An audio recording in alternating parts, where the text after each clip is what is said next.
we're looking at our spec.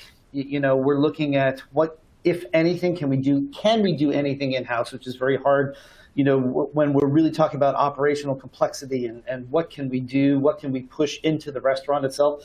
There's not a lot we can do, so I don't have a lot of answers there. I have as many questions as I do answers.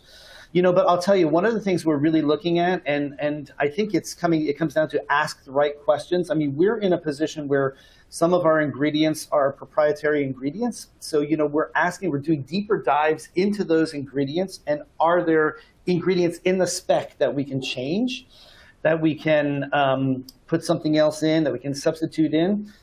If you're in a position where you do have proprietary ingredients, I really recommend that you look through those and review those specs as much as you can. Is there a different flour you can put in a coating? Is there, can you take out Madagascar vanilla and put a blend of other vanillas in there and save some cost? It's worth the exercise. For the ingredients that we buy off the shelf, I'm surprised at the number of alternatives that are there, and it really comes down to asking our distributors, our distribution system, hey, listen, is there something else there?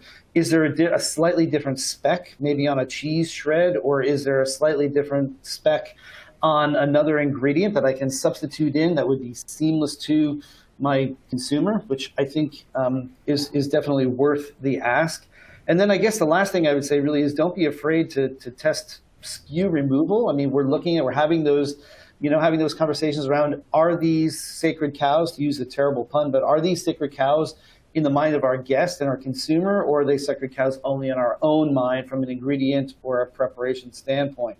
So on our side, I was amazed to see, yes, 40% of us are increasing prices, but only about 14% of us are really looking to revamp recipes. And I think it might be easier than people think, and it does come down to asking questions of the right people, ask questions of your distribution system, ask questions of yourself, and then if you're in a position where you have proprietary ingredients, look at those specs and see if there's something you can do to strip cost out of there without dropping quality, and that's always the devil in the details.